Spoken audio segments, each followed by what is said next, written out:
ಮೇಧಾವಿ ಶ್ರೀ ರಾಜೀವ ಪೂಜಾರಿಯವರ ಸಣ್ಣ ಪರಿಚಯ ನಿಮ್ಮ ಮುಂದಿಡ್ತಾ ಇದ್ದೆ. ಅವರು ಹೇಳಿದ್ದು ನಾನು ಕೇಳಿದ್ದು.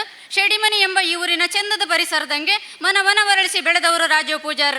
ಹುಟ್ಟಿದ್ದು ಆರ್ಡಿಲಿ, ಪ್ರೈಮರಿ ಹೈಸ್ಕೂಲ್ ಆರ್ಡಿಲಿ ಮಾಡಿರು, ಪದವಿ ಪೂರ್ವ ಗೋಳಿಂಗಡಿಗೆ ಮಾಡಿರು, ಪದವಿ ಶಂಕರನಾರಾಯಣದಂಗೆ ಮಾಡಿರು, BEd MEd ಮಂಗಳೂರಂಗೆ ಸ್ನಾತಕೋತ್ತರ ಪದವಿ ಪಡ್ಕೊಂಡಿರು. 2006ರಂಗೆ SLET ಪರೀಕ್ಷೆಯಲ್ಲಿ ಆಯ್ಕೆ ಆಯಿರು. KAS ಮತ್ತು KES ಪೂರ್ವ ಪರೀಕ್ಷೆ ಪಾಸ್ ಆಯಿರು. 2008ರಂಗೆ ಪ್ರೌಢಶಾಲಾ ಶಿಕ್ಷಕರಾಗಿ ಆಯ್ಕೆ ಆಯಿರು. ಪ್ರೌಢಶಾಲೆಯ ಕಲ್ಯಾಡಿ ಹಿಂಗೆ 2014ರವರೆಗೆ ಕೆಲಸ ಮಾಡಿರು. 2014ರಿಂದ 2021ರವರೆಗೆ ಸರ್ಕಾರಿ ಪದವಿ ಪೂರ್ವ ಕಾಲೇಜು ಕಾರ್ಕಳದಂಗೆ ಕೆಲಸ ಮಾಡಿರು. ಈ ಸಮಯದಂಗೆ ಕಾರ್ಕಳ ತಾಲೂಕಂಗೆ ಉತ್ತಮ ಶಿಕ್ಷಕ ಪ್ರಶಸ್ತಿ ಪಡ್ಕೊಂಡಿರು. ರಾಜ್ಯ ಮಟ್ಟದ STF ತರಬೇತಿಯ ಸಂಪನ್ಮೂಲ ವ್ಯಕ್ತಿಯಾಗಿ ಈ ಶೇಡಿಮನಿಯ ಪ್ರತಿಭೆ ಭಾಗವಹಿಸಿರು. ಇದು ದೇವರತಿಯ ಮಹಿಮೆ ಅಲ್ಲದೆ ಮತ್ತೇನಂತ ಹೇಳೋದು. ಇನ್ನು ಒಂದು ಹೆಜ್ಜೆ ಮುಂದೆ ಹೋದರೆ ಯಕ್ಷಗಾನ ನಾಟಕದಂಗೆ ಮಸ್ತ್ ಆಸಕ್ತಿ ಇದ್ದು ಸುಮಾರು ಪಾತ್ರ ಮಾಡಿರು. ಮಕ್ಕಳಿಗಾಗಿ ತಯಾರು ಮಾಡಿದ ತಾಳಮದ್ಲಂಗೆ ಇವರು ಪಾತ್ರ ಮಾಡಿರು. ಕುಂದ ಕನ್ನಡ ಗೋಷ್ಠಿಯಲ್ಲಿ ಇವರು ಮಂಡನೆ ಮಾಡುವುದು ಕುಂದ ಕನ್ನಡ ಆಚರಣೆಗಳು. ಗುರುಗಳೇ ಬನಿ ಬನಿ ಮಾತಿನ ಮಂಟಪಕ್ಕೆ. ಎಲ್ಲರಿಗೂ ನಮಸ್ಕಾರ. ವೇದಿಕೆ ಮೇಲೆ ನಮ್ಮೂರ ಸಾಧಕ ಗೋಪಾಲ್ ಶೆಟ್ಟರು ಇವತ್ತು ಸಮ್ಮೇಳನದ ಅಧ್ಯಕ್ಷರಾಗಿರುವುದೇ ಚಂದ. ಹಾಗಾಗಿ ಅವರಿಗೊಂದು ಮೊದಲನೇ ನಮಸ್ಕಾರ.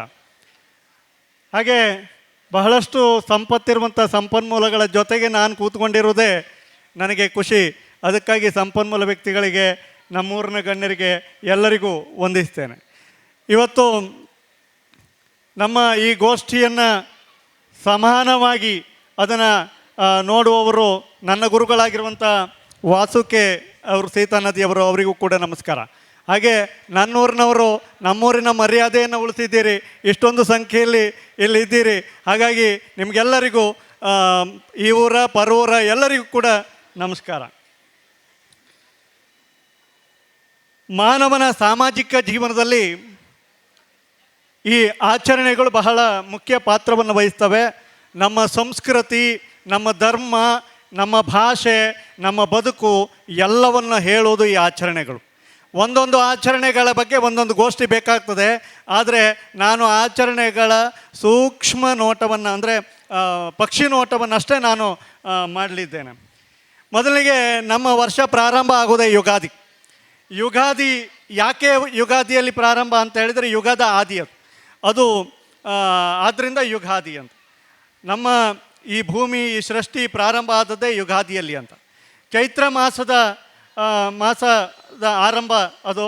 ಚೈತ್ರ ಮಾಸದ ಪಾಡ್ಯಮಿ ಎಂದು ಈ ನಮ್ಮ ಸುಗ್ಗಿ ತಿಂಗಳು ಪ್ರಾರಂಭ ಆಗ್ತದೆ.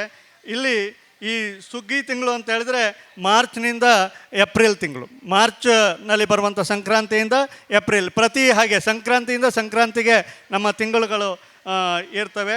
ಚೈತ್ರ ಮಾಸದಲ್ಲಿ ಇದು ನಡೀತದೆ. ಈ ಸುಗ್ಗಿ ತಿಂಗಳಲ್ಲಿ ಬಹಳ ಮುಖ್ಯವಾಗಿ ಯುಗಾದಿ ಆಚರಣೆಯನ್ನು ನಾವು ಮಾಡ್ತೇವೆ. ಬಹಳ ಮುಖ್ಯವಾಗಿ ಆರೂಢ ಹಬ್ಬವನ್ನು ಮಾಡ್ತೇವೆ. ಆರೂಢ ಹಬ್ಬ ಅಂದರೆ 6 ಸುತ್ತು ಹೂಡುವುದು, ಗದ್ದೆಯನ್ನು 6 ಸುತ್ತು ಹೂಡುವುದು.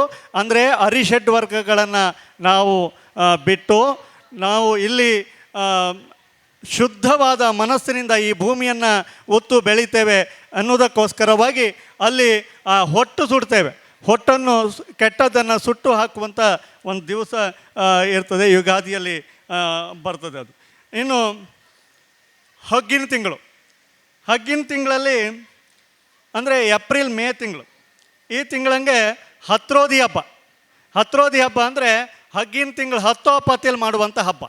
ಈ ಹಗ್ಗಿನ ತಿಂಗಳು 10 ಹಪ್ಪತ್ತಿಲ್ ಗದ್ದೆ ಮೂಲೆಯಲ್ಲ ಸರಿ ಚಂದ ಮಾಡಿ ಕೊಚ್ಚಿ ಅದನ್ನು ಹದ ಮಾಡಿ ಅಲ್ಲಿ ಬೀಜ ಬಿತ್ತುವಂಥ ಒಂದು ಹಬ್ಬ ಅದು.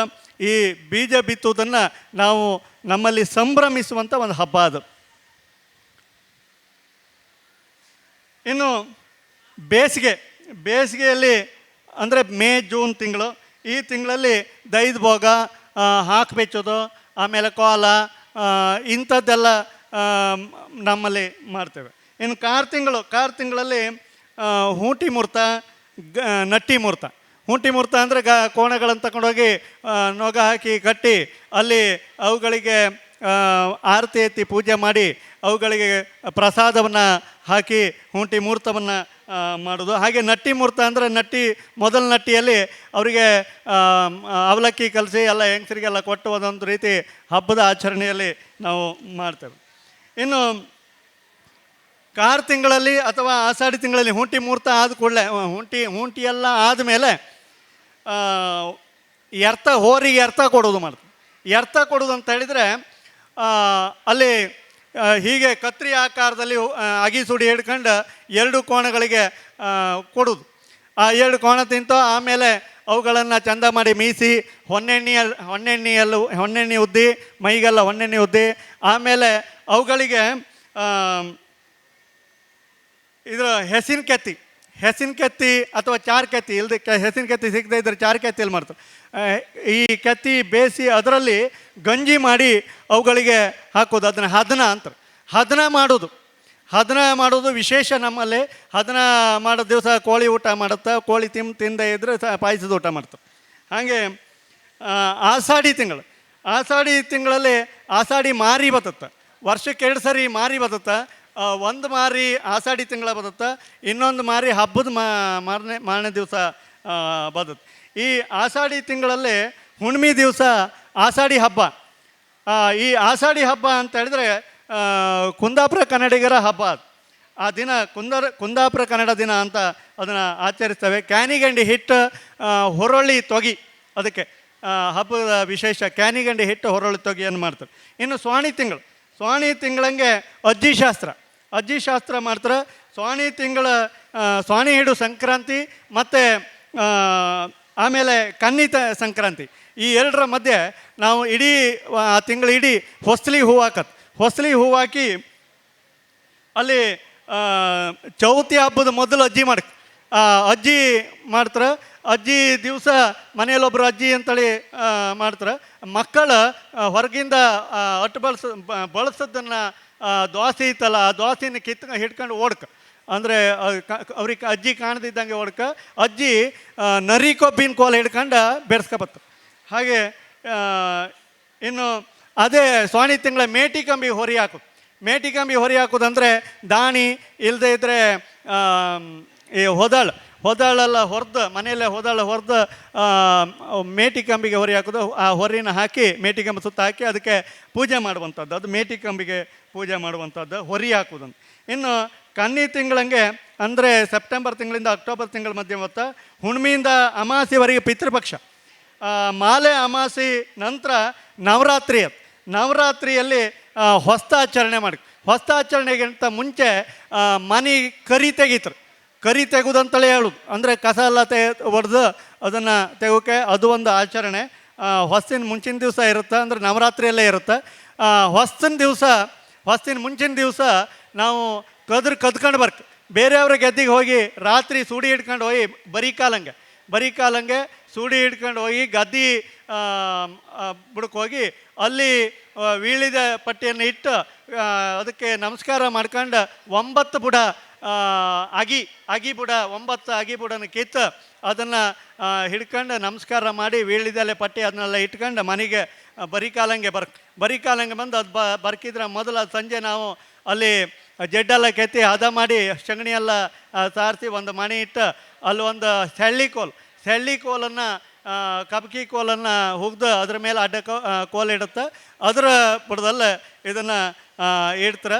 ಆ ಹೊಸ್ತು ಅಂದರೆ ಅದರ ಮಾರನೇ ದಿವಸ ಬೆಳಿಗ್ಗೆ ಬೇಗ ಎದ್ದು ಶಂಖ ಜಾಗಂಟಿ ಇದನ್ನೆಲ್ಲ ಅದರಿಂದ ಅದಕ್ಕೆ ಪೂಜೆ ಮಾಡಿ ಹೊಸ ಕದರನ್ನ ಒಳಗೆ ತಗೊಂಡು ಹೋಗಿ ಒಳಗೆ ಮತ್ತೆ ಪೂಜೆ ಮಾಡಿ ಅಲ್ಲಿ ಎಲ್ಲ ಇದಕ್ಕೆ ಬಾಗಿಲಿಗೆ, ಇದಕ್ಕೆ ದೇವ್ಕೋಣೆಗೆ, ಹಟ್ಟಿಗೆ, ಆಮೇಲೆ ತೆಂಗಿನ ಮರಕ್ಕೆ, ಅಡಿಕೆ ಮರಕ್ಕೆ ಇದಕ್ಕೆಲ್ಲ ಕಟ್ಟುವುದಿತ್ತು.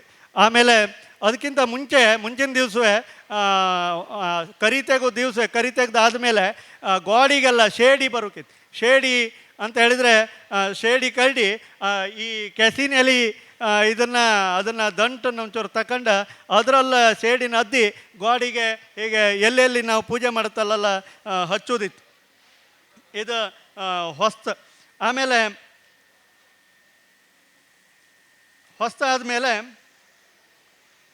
ಕನ್ನಿ ತಿಂಗಳಲ್ಲೇ ಮೊದಲು ಕೊಯ್ಲು ಈ ಮೊದಲು ಕೊಯ್ಲು ಮಾಡೋಕೆ ಆಯ್ದಿದ್ರೆ ಹಿಂಡಿ ಹರಿದು ಒಂದು ಸ್ವಲ್ಪ ಜಾಗವನ್ನು ಹಿಂಡಿ ಹರ್ಕೊಂಡು ಬಂದು ಅದನ್ನು ಭತ್ತ ಒಣಸಿ ಕೊಟ್ಟು ಅದರಂಗೆ ದೋಸೆ ಮಾಡಿ ತಿಂಬುದಿತ್ತು. ಆಮೇಲೆ ಕೇಲಿಗೆ ಅಕ್ಕಿ ಹಾಕೋದು, ಕೇಲಿಗೆ ಅಕ್ಕಿ ಹಾಕೋದು ಅದೇ ಇದನ್ನು ಚಂದ ಮಾಡಿ ಮಣ್ಣಿನ ಕೇಲಿಗೆ ಅಕ್ಕಿ ಹಾಕುವಂಥ ಶಾಸ್ತ್ರವು ಕೂಡ ಒಂದಿತ್ತು, ಅದು ಕೂಡ ಆಚರಣೆ. ಆಮೇಲೆ ದಿವಾಳಿ ತಿಂಗಳಂಗೆ ಎಲ್ಲರಿಗೂ ಗೊತ್ತಿತ್ತು ದೀಪಾವಳಿ ಹಬ್ಬ ದಿವಸ ದೀಪ ಬೆಚ್ಚುಕಿತ್ತು. ದೀಪ ಬೆಚ್ಚುಕೆ ಅಂದರೆ ಹೇಳಿದರೆ ಎಲ್ಲ ಬೆಳೆ ಪೈರುಗಳಿಗೆ ಇನ್ನು 1-2 ನಿಮಿಷದಲ್ಲಿ ಮುಗಿಸ್ತೆ. ಬೆಳೆ ಪೈರುಗಳಿಗೆಲ್ಲ ಇಟ್ಟು ಅಲ್ಲಿ ದೀಪಾವಳಿ ಹಬ್ಬ ಇದು ಅಲ್ಲಿಗೆ ಹೊಲಿ ಕೊಟ್ಟರೋ ಬಲಿ ತಗೊಂಡ್ರೋ ಬಲಿಂದ ಇವ್ರು ತಮ್ಮ ರಾಜ್ಯಕ್ಕೆ ಬಂದರೋ ಹೊಲಿಯೇ ಬಾ ಅಂತ ಕೂಗಿ ಅಲ್ಲಿ ದೀಪ ಇಟ್ಟು ಅದಕ್ಕೆಲ್ಲ ಹೂವು ಬೇರೆ ಬೇರೆ ಕೆಸ್ಕರು ಅದು ಇದೆಲ್ಲ ತಗೊಂಡು ಬಂದು ಹಾಕೋಕೆಲ್ಲ ಇತ್ತು. ಆಮೇಲೆ ರಾತ್ರಿ ಮನೆಯಲ್ಲಿ ಹೋಲಿ ಪೂಜೆ ಮಾಡೋಕ್ಕಿತ್ತು, ತುಳಸಿ ಪೂಜೆ ಮಾಡೋಕ್ಕಿತ್ತು. ಆಮೇಲೆ ಎಲ್ಲ ದೀಪ ಕಾಣಿಸ್ಕೈತಿ. ದೀಪಾವಳಿ ಹಬ್ಬ ದೀಪ ಕಾಣಿ ಮುಂದೆ ಬಾಪು ಕೊಡಿ ಕಾಣಿ, ದೀಪಾವಳಿ ಹಬ್ಬ ದೀಪ ಕಾಣಿ ಮುಂದೆ ಬಾಪು ಕೊಡಿ ಕಾಣಿ ಅಂತೇಳಿ ಎಲ್ಲ ಮನೆ 3 ಸುತ್ತ 4 ಸುತ್ತ ತಿರುಗಿ ಅಲ್ಲೆಲ್ಲ ಇದಕ್ಕೆ 80 ಕೋಟಿ ಜೀವರಾಶಿಗಳಿಗೆಲ್ಲ ದೀಪಾವಳಿ ಹಬ್ಬ ದೀಪ ಕಾಣಿ ಮುಂದೆ ಬಾಪು ಕೊಡಿ ಕಾಣಿ ಅಂತೇಳಿ ಎಲ್ಲ ಹೇಳೋಕಿತ್ತು. ಅದನ್ನೆಲ್ಲ ಹೇಳಿ ಆದಮೇಲೆ ಆ ದಿವಸ ಮುಗಿದ ಆಮೇಲೆ ಕೊಡಿ ಹಬ್ಬದ ಆಚರಣೆ ಅಂತ ಹೇಳಿದರೆ ಹೊಸದಾಗಿ ಮದಿ ಆದರ್ ಕೊಡಿ ತಗೊಂಡು ಬಂದು ಅಲ್ಲಿ ನಡುಕಿತ್ತ ಮನೆಯೆಲ್ಲ ನಟ್ಟು ಅದ್ರ ಬೆಳೆ ಎಲ್ಲ ಕಾಮ್ದಂಥದ್ದು ಕೊಡಿ ಹಬ್ಬ.